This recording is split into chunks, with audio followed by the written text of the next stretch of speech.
They were never supposed to be found. It's buried beneath East Texas pines, not just bodies, but ledgers, names, details, rituals. Over 300 went in. Only a handful ever crawled out, changed. Forever. You're not here by accident. This story has waited over 150 years for someone like Yuza, one willing to confront the forbidden, to ask the questions that get men silenced. This is not about history. It's about the hidden systems built beneath it. Tonight, we are not just recounting events, we are peeling back the skin of the American frontier to reveal what was squirming underneath. They called themselves the Damnation Family. But they were no family of God. They operated camps, redemption camps. They sat along the dying edge of civilization. A trio of brothers offering salvation through suffering. Malchitha, charismatic mouthpiece. Evangelist Cornelius, the interrogator of souls. Prophet Yebediah, the enforcer with hands blessed by pain. From 1845 to 1881, hundreds entered these camps seeking redemption. Most never returned. Those who did were ... no longer whole. They whispered of rituals that blurred the line between punishment and pleasure, theology and torment. And behind the gospel sermons and wooden crosses was something even darker. A multi-state criminal enterprise that turned suffering into power and purity into profit. When federal agents finally breached the last standing camp in 1881, what they uncovered wasn't just mass graves. It wasn't just ledgers of sins confessed and bodies counted. What they found was a doctrine so perfectly engineered for control, it mirrored the very institutions we still trust today. Because this isn't just a story about one cult. A template, a prototype. The Damnation Family perfected psychological programming through religious guilt, extraction of secrets, and ritual submission. They understood how to break a man, not just in flesh, but in spirit, and then remake him. Loyal, empty, useful. What you're about to hear is dangerous knowledge. It's the kind of story that forces a man to look at his own life, his church, his school, his government, and ask, what did they do to me that I didn't even notice? So now the descent begins. Not into hell, but into the machine that builds hell on earth and calls it redemption. You were taught that salvation is personal, that redemption comes from within. But what if I told you that belief itself was engineered not to save you, but to disarm you? By the time the Damnation Family arrived in East Texas, the frontier was already a place of chaos and no law, no oversight, no boundaries. Just fear, desperation, and men willing to believe anything to escape what they'd done. It was the perfect laboratory, and Malachi knew it. He wasn't just a preacher, he was a tactician. A man who studied human weakness like scripture. Sermons were weapons calibrated to pierce guilt, inject fear, and offer just enough hope to make the pain seem holy. He preached not to redeem men, but to enslave them through their own shame. Picture it. Camps in the woods, arranged in circles like ancient altars. You arrive alone, stripped of everything. Not just your clothes, but your identity. Your name is reduced to penitent. You're starved, kept awake. Your sins are shouted back at you by men who claim to have visions from God, and then they make you dig your own grave. This isn't faith. This is ritualized depersonalization. Step 1 in breaking the psyche. Cornelius, the middle brother, was the interrogator. A thin man with hollow eyes and a ledger thicker than the Bible. He'd sit across from each new recruit, pen in hand, waiting. Tell me everything, he'd say. And they would. Crimes, lusts, secrets that had never touched air before. Why? Cornelius had a gift. He could smell guilt. It wasn't magic. It was behavioral profiling, advanced techniques long before the term existed. He watched for flinches, breathing patterns, pupil dilation. If he suspected you were holding something back, Yebediah stepped in. Yebediah was the hammer. Built like a butcher. Butchers don't kill with hate, they kill with procedure. His healing hands were tools of coercion, pressure points, sleep deprivation, pain calibration. He could break a man's resistance without ever drawing blood at first. And here's where it turns. The more a man confessed, the more control they had. Because your guilt wasn't just information, it was leverage. It rewired your sense of self. The more you gave up, the less you had left to protect. Now ask yourself, is that any different than what happens in modern institutions? Is your compliance truly your choice? Or were you just conditioned to believe it was? You're starting to see it now, aren't you? Let me tell you something.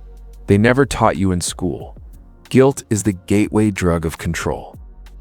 The Damnation brothers didn't need chains. They used confession. They used ritual. They used shame. And through it, they discovered something darker than even they expected. That the more a man is broken in front of others, the more likely he is to obey. For life, once you confessed everything you weren't free, you were marked. They wrote it all down. Bound volumes of secrets. Private. Sin turned into permanent debt. These weren't just journals. These were blackmail Bibles. Let's be clear, this wasn't a cult.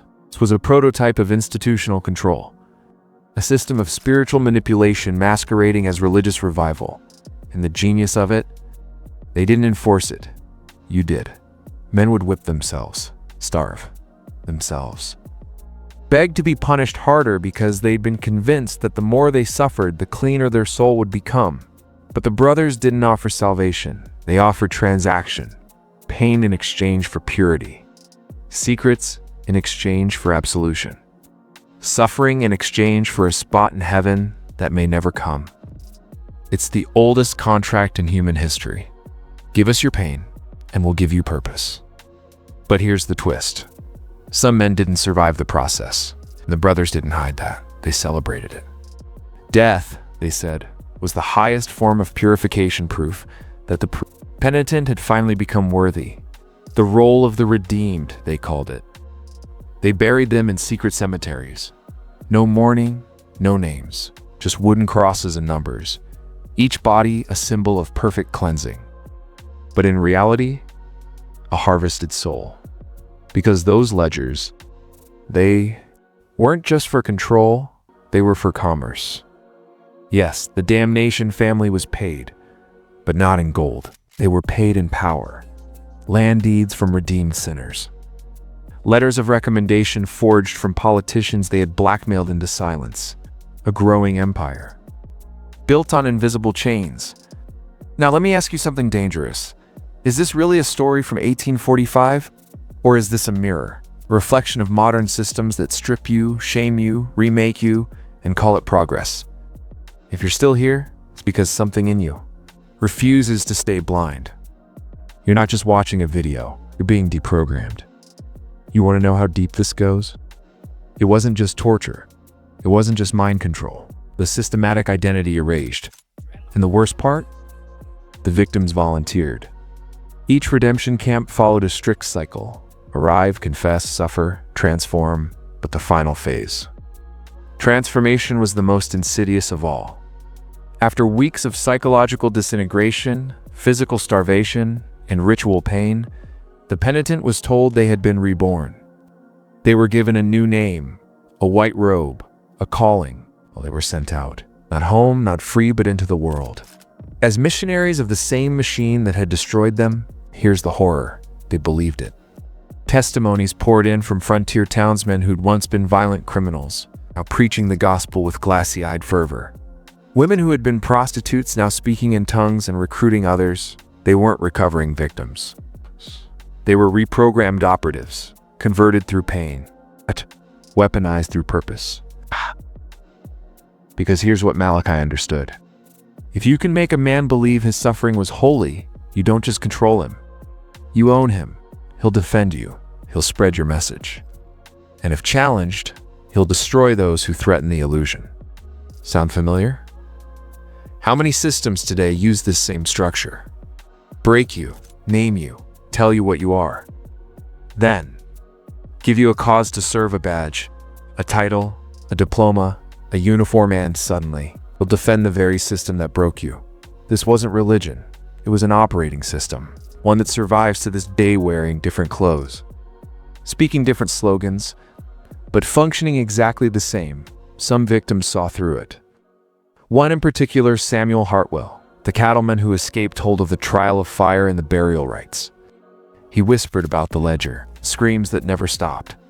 The eyes of Brother Yebediah, when the pain reached its peak, not filled with mercy, but rapture.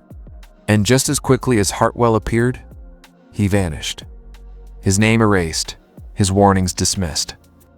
Because here's the next phase of control: erasure. Silence the ones who know. Mock them, label them insane. Then bury the truth under history. Textbooks and polite sermons, you're not supposed to hear this. And yet here you are, still watching. Good. Because halfway through this descent, you've got a choice. Comment this phrase below twice if you're ready to remember what they forced you to forget. Pain is the proof. I won't look away. Say it twice, not four. The algorithm. But to lock the door behind you. Ow. No turning back now. By the spring of 1874, Emma Richter had become a living paradox. Her body remained untouched by age, her skin cold but flawless porcelain stretched over something no longer human. She didn't sleep, she didn't eat. But somehow, she continued.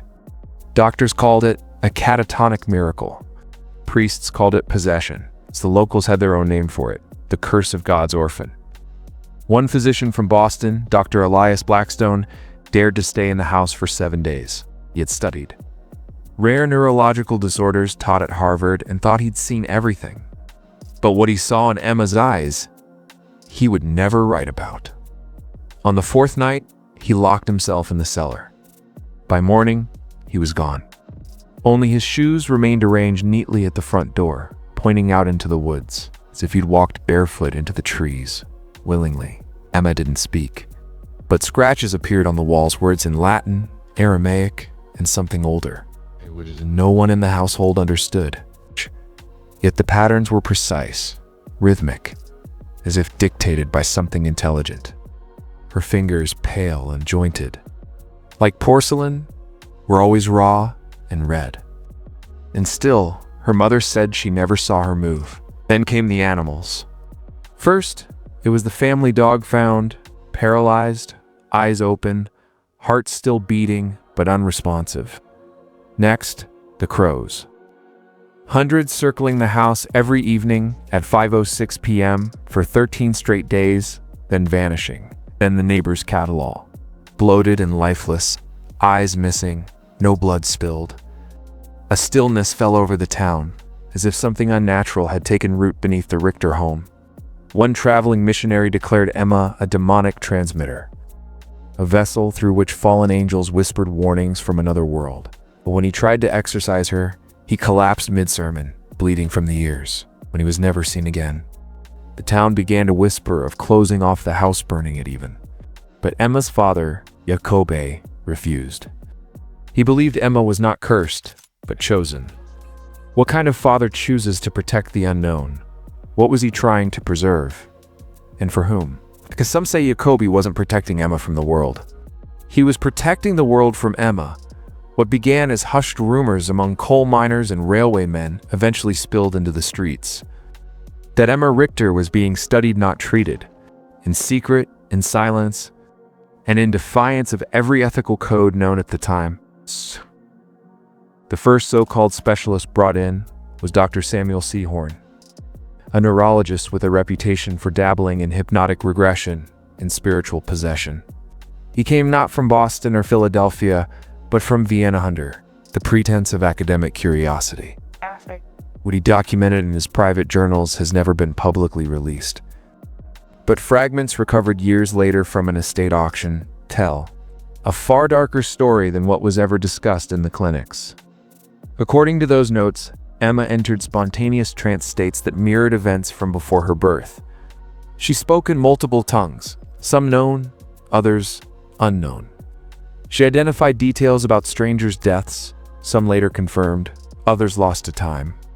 But what shook Horn to the core was what Emma whispered at night, things no one in the room should have known: the birth defects of the physician's first daughter, The unreported murder in a nearby county, named so many names. Horn's note suggests she was not possessed, but inhabited. He believed Emma was acting as a vessel not for spirits, but for intelligences displaced from linear time. Whatever that meant, it was enough to terrify even the most rational men. Yet the experiments did not stop. Electrostimulation was introduced to provoke her trance states, bloodletting, isolation chambers, and one doctor allegedly tried drowning her briefly in cold water to reset her synaptic rhythms. Emma didn't scream. She never screamed. Instead, she looked at each man, one by one, and called them by names only they knew in their private dreams. By late 1873, the experiments had become more aggressive. The goal had shifted from diagnosis to activation. And still, no one asked. The question that echoed behind closed doors, what if she wasn't sick at all? What if she was a signal? It was during the final documented session, November 3, 1873, that Emma Richter did something no doctor could explain, dismiss, or forget. She stood up, on her own. The girl who had not walked, spoken coherently, or eaten solid food in weeks, simply rose from the cot without trembling. The attending physician dropped his pen. The room fell silent. And Emma, eyes wide open, began to speak not in fear or confusion, but with intent. What she said has been recorded and disputed in equal measure. Witnesses described it as a monologue, a transmission. Her voice shifted in tone and cadence as if dozens were speaking through her. Each phrase seemed ancient, layered, and deliberate, yet when translated it carried terrifying clarity. They are not dead. They are behind the wall. The soil remembers, the water listens. Fire sleeps, but stone does not forget. This is not the first time. You build, they wait. You forget, they return. None of the doctors understood what it meant. But one Nursana Whitlow fainted on the spot. It was later discovered that her grandmother had used the exact same phrases in a journal from 1812, describing visions she'd had during seizures. The journal had never left the family's attic. Emma's voice grew more urgent. She began naming towns, dates, numbers, coordinates. One of them matched a mine collapse in Pennsylvania that hadn't happened yet. 2 days later it did. That was when the orders came down. The sessions were halted, the journals seized. Emma was transferred to an undisclosed location, some say a private estate owned by a benefactor of Harvard Medical School. Others say she never made it past the woods. All that remains is the echo of her final words before vanishing. They always return when you stop remembering. But no one could agree on who they were, why Emma Richter was the one chosen to speak. After Emma Richter vanished, something even stranger began to unfold the erasure. Hospital logs from October 1873 were gone. Session recordings. Missing physician notes that once filled 5 leather-bound journals, replaced with blank pages and torn bindings. When Emma's father, Otto Richter, returned weeks later to demand answers, he found a new doctor in charge who claimed there had never been a patient named Emma. No girl. No records. Not even a bed assigned to that name. But Otto wasn't the only one who remembered.